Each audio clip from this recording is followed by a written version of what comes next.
and the paranormal nature of this footage to know.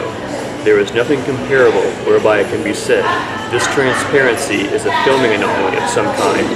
Neither can anyone produce any filming situation to repeat it.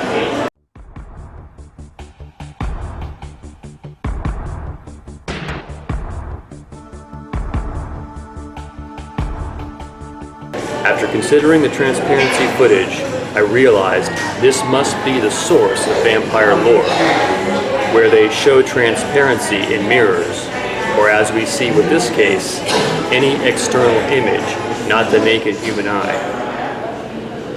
With this empirical and irrefutable evidence, not a single scientist or video expert can disprove, not with a single minute of video, much less scientific documentary. I realized there is in fact truth in vampire and other monster movies, and probably means the rumors started from persons who actually witnessed these paranormal events. It becomes possible that many other details about vampires, such as growing fangs, drinking blood, turning into various animals, vulnerability to silver and garlic, and so forth, might also contain truth. That truth, I believe, is based on the reptilian race among us, or as God's word calls them, serpents. But I should point out, there are, to my knowledge, other non-humans using shape-shifting, which legends such as werewolves or cat people depict.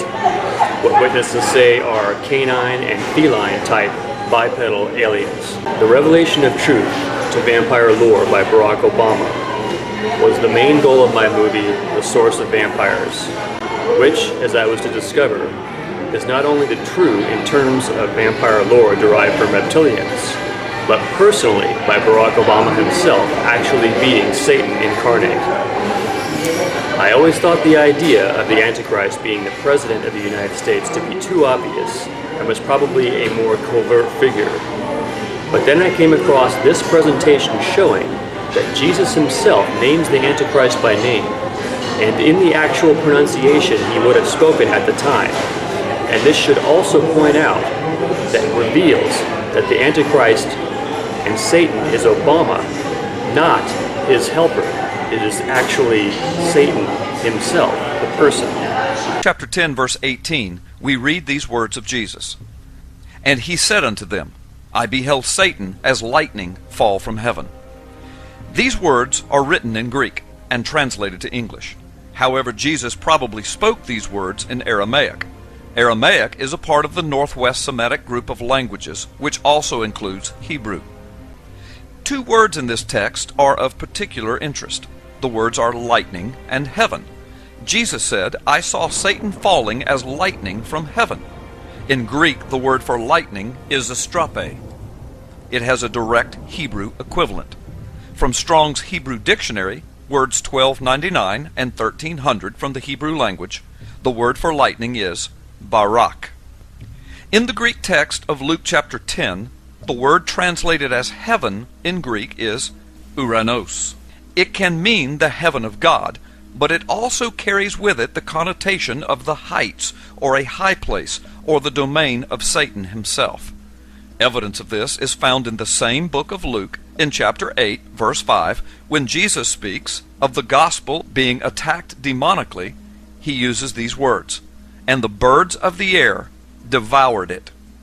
Here, the most accepted context by biblical scholars is that the birds are the demonic realm and the air is the realm of Satan, from on high, or the heights. The Greek word used here for air is uranos, evidence that this Greek word is not always used in the sense of the heaven of God, but it can be used for the heights or the high places or the domain of Satan himself.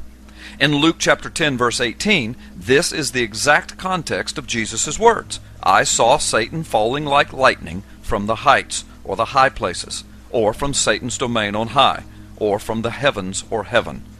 If Jesus' word, translated in the English text as heaven, was referring to the heaven of God, the Hebrew word would be shamayim. More than likely, though, according to the context of Luke 10 and Luke 8, Jesus was not referring to the shamayim of God, but rather the domain of Satan. Now consider this amazing fact.